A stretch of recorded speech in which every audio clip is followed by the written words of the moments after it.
grande compassion. Je pense que vous sentez une grande compassion pour tous ces gens que vous avez filmés. Est-ce que vous pensez que c'est la motivation principale qui vous pousse à aller justement, à être de plus en plus curieux? Ouais, moi je dirais pas compassion.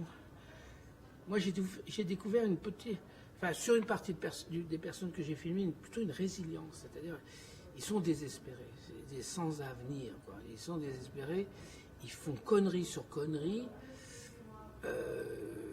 C'est vrai que la justice les aide peut-être, ou les aide pas, ou les sanctionne, etc.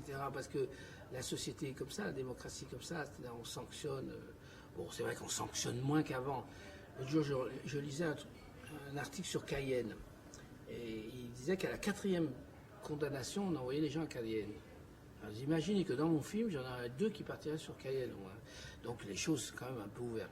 Mais c'est vrai que c'est révoltant. Moi, je ne peux pas dire si les gens sont coupables dans ce film. J'en sais rien. Je ne sais pas plus que tout le monde. Donc c'est vrai que c'est difficile. Alors, la compassion, oui, quand même un peu, parce qu'ils n'ont pas de peau. Mais à la fois, il ne faut pas avoir peur de la justice. C'est-à-dire que si, à un moment donné, vous dépassez une ligne, la ligne blanche, là, comme ça, il ne faut pas avoir peur d'aller la voir et de dire, voilà, bon, moi je trouve qu'elle est importante, la justice, parce qu'elle est garante par rapport à la police, par exemple. On voit bien que la police fait du chiffre et puis envoie à la justice un certain nombre déverse un certain nombre de trucs. Donc la justice est hyper importante parce que on a des gens qui ont un peu plus de temps, plus comme moi, pour faire des films. Hein, on prend son temps et on juge, mais on voit bien qu'elle ne prend pas son temps.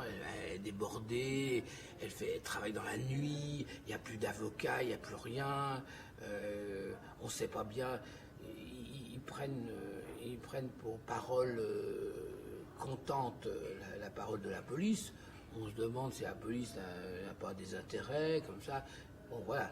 Et théoriquement, elle devrait être plus garante. Alors, heureusement, dans le film, il y a quand même quelques relâches. J'en suis ravi, parce que 2, pas beaucoup, mais enfin, 2 condamnations en prison, et puis 2 relâches. Mais c'est vrai que c'est... Même encore Michel, hier, elle me disait qu'elle était persuadée que le Mauritanien mentait, qu'il avait des alias, qu'il avait peut-être été condamné auparavant. Et il fait, bah arrête, laisse-le, quoi. Il faudrait que je t'invite dans le désert un jour pour te dire, quand tu dis de quelle nationalité vous êtes, quand il te dit je sais pas, ben, c'est vrai que le désert, on ne sait pas si c'est le Mali, la Mauritanie, le Maroc et tout. C'est comme ça, donc les gens, ils n'ont pas de passeport là-bas.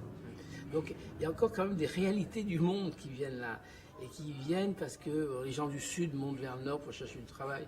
Et nous, on fait un petit peu les idiots en buvant un peu trop, en allant chez des amis, en prenant la voiture. Parce que c'est vrai que moi j'ai travaillé sur des films de la sécurité routière. Je peux vous dire que les témoignages que j'ai recueillis, j'éviterais de... C'est terrible, quoi. Les accidents de la route, c'est terrible, quoi. C'est con, quoi. C'est con. Voilà. Donc, on peut parler de la délinquance, on peut parler d'autres choses. Les accidents de la route, c'est vraiment bête. Et c'est vrai que ça va prendre du temps. Je vois bien le film suscite. Alors, d'un côté, il y a les histoires d'Opinel, mais qu'est-ce que c'est que cette histoire? On n'a plus le droit de porter un Opinel sur soi. Puis de l'autre côté, les verres de vin aussi, on se dit, mais qu'est-ce que c'est que cette histoire? Donc, on attaque la vraie quintessence de la France, de sa culture.